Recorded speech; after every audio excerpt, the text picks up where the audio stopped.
그랄TV 가족 여러분 안녕하십니까? 오늘은 2025년 2월 24일 아침이네요. 맑은 아침인데 창밖에 보이는 나무들에게서 새순이 움틀 것 같은 봄을 느끼게 하는 아침인데요.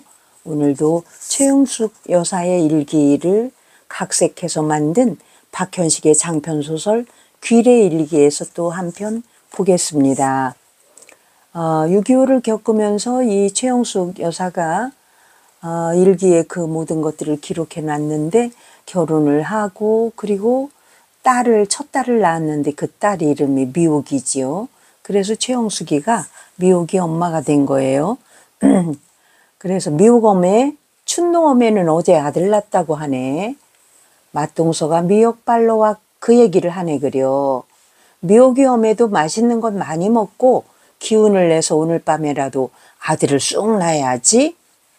마을의 할머니가 냇가에서 팔을 씻어오며 영숙에게 한 말이다. 영숙은 첫째 딸인 미옥이가 예쁜데도 어른들이 잘 알아주지 않는 것이 속상했다. 그저 아들 하지만 내색하지 않았다. 아무 말 없이 그저 살짝 웃어주고 말았다. 그러나 시어머니의 참견이 영숙의 가슴을 후벼 파고 있었다. 그러면 얼마나 좋겠습니까? 아들을 아무나 낳나요? 복 많은 놈이나 아들을 낳지. 그 말을 들은 영숙은 하루 내내 마음이 찜찜했다. 그동안 내가 얼마나 열심히 일했는데 게다가 우리 미옥이도 정말 예쁘지 않은가? 어머니도 아들을 원하시는구나. 이번에 든 태기가 아들이어야 할 텐데 나는 며느리가 생긴다면 정말 이렇게 상처 주고 이렇게 하지는 않을 거야. 영숙은 마음을 곱씹으며 치맛자락을 양손으로 가볍게 움켜쥐었다. 영숙은 아이를 위해 좋은 것만 듣고 좋은 것만 보려 노력했다. 하지만 영숙의 노력을 알아주는 이는 어디에도 없었다. 영숙은 또다시 세상을 원망하고 싶었다. 하지만 뱃속 아이를 위해 꾹 참았다. 얼마간 시간이 지난 후 어른들이 속을 태우고 어른이 그토록 바랬기 때문일까? 해산하는 날 계속되는 진통이 멈추고 아이가 나오자 난 살았구나 하는 생각을 하기 바쁜 영숙의 귀에 들린 것은 반가운 소식이었다. 이놈 좀 봐라. 아들이구나. 고추야. 시어른들의 기뻐하는 목소리가 아스라이 들려왔다. 영숙은 저절로 안도의 숨이 내어졌다. 아들을 낳기 위해 그동안의 고생, 어른들의 모진 말들이 한꺼번에 보상받은 느낌이었다. 그제야 영숙은 마음을 놓았다. 그 뒤로 영숙은 다시 한번 딸을 낳았다. 시어른들은 영숙 앞에서 친정 어머니를 닮아 영숙이 듣는 앞에서 계속 딸만 낳는다며 불만을 터뜨렸다. 아니 딸 낳고 아들 낳고 그 다음에 또 딸을 낳는데 딸만 낳는다고 이렇게 막 불만을 터뜨리는 그런 어른들 참 아들을 하나 낳는데도 그러네요. 하지만 영숙은 아랑곳하지 않았다. 일이 너무 바빠 막내딸을 제대로 돌보아주지는 못해도 영숙의 마음 한구석은 따뜻한 햇볕으로 가득했다. 아이들을 생각하면 무엇이라도 할 수 있을 것 같았다.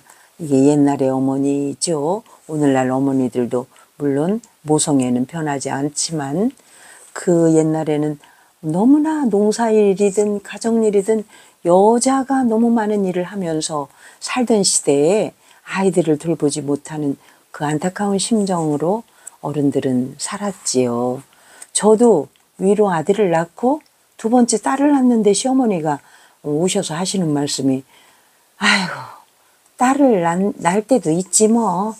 그러면 나중에 또 아들 낳으면 되지 뭐. 이렇게 섭섭한 마음을 토로를 하시더라고요. 저도 깜짝 놀랐는데 이 최용숙도 똑같은 일을 겪었네요. 자, 그 다음 한 편 이어서 또 읽을게요. 할머니가 돌아가시다라는 주제인데 벌써 결혼을 한 지 10년이 흘렀구나. 내가 쓴 일기장의 권수도 이렇게 많아졌네.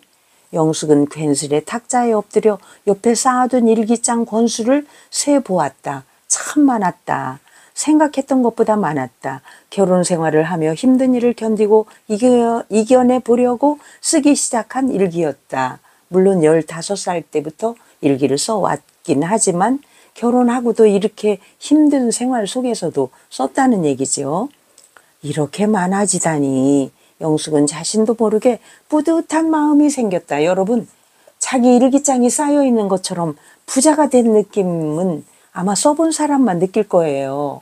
그래서 여러분들도 자기의 역사책이 되는 걸 느껴보시라고 일기 쓰기를 지금 권장하는 거잖아요. 자, 영숙의 친정은 서울로 이사했다. 이런 어린 영숙의 동생을 공부시키기 위해서였다. 솔직히 영숙은 서운한 마음보다도 후련한 마음이 더 컸다. 왜냐면 친정이 바로 옆집에 살았잖아요. 이 영숙이가 시집을 이웃집으로 갔기 때문에. 그동안 친정의 일손이 부족하면 영숙은 그때마다 달려갈 수밖에 없었다. 그러면서도 집안일을 소홀히 할 수가 없어서 몸이 2개라도 모자랐다. 친정은 영숙의 침이나 다름없었기에 친정의 이사로 마음이 편해졌다. 이게 맏딸이기 때문에 바로 옆집으로 시집간 이 맏딸은 친정 살림, 자기 시집 살림, 2집 살림을 다 감당한 영숙의 처지를 이해할 것 같지요. 그래서 오히려 서울로 이사가는 친정이 너무나 좋은 거예요, 지금. 아예 멀어지는 것이.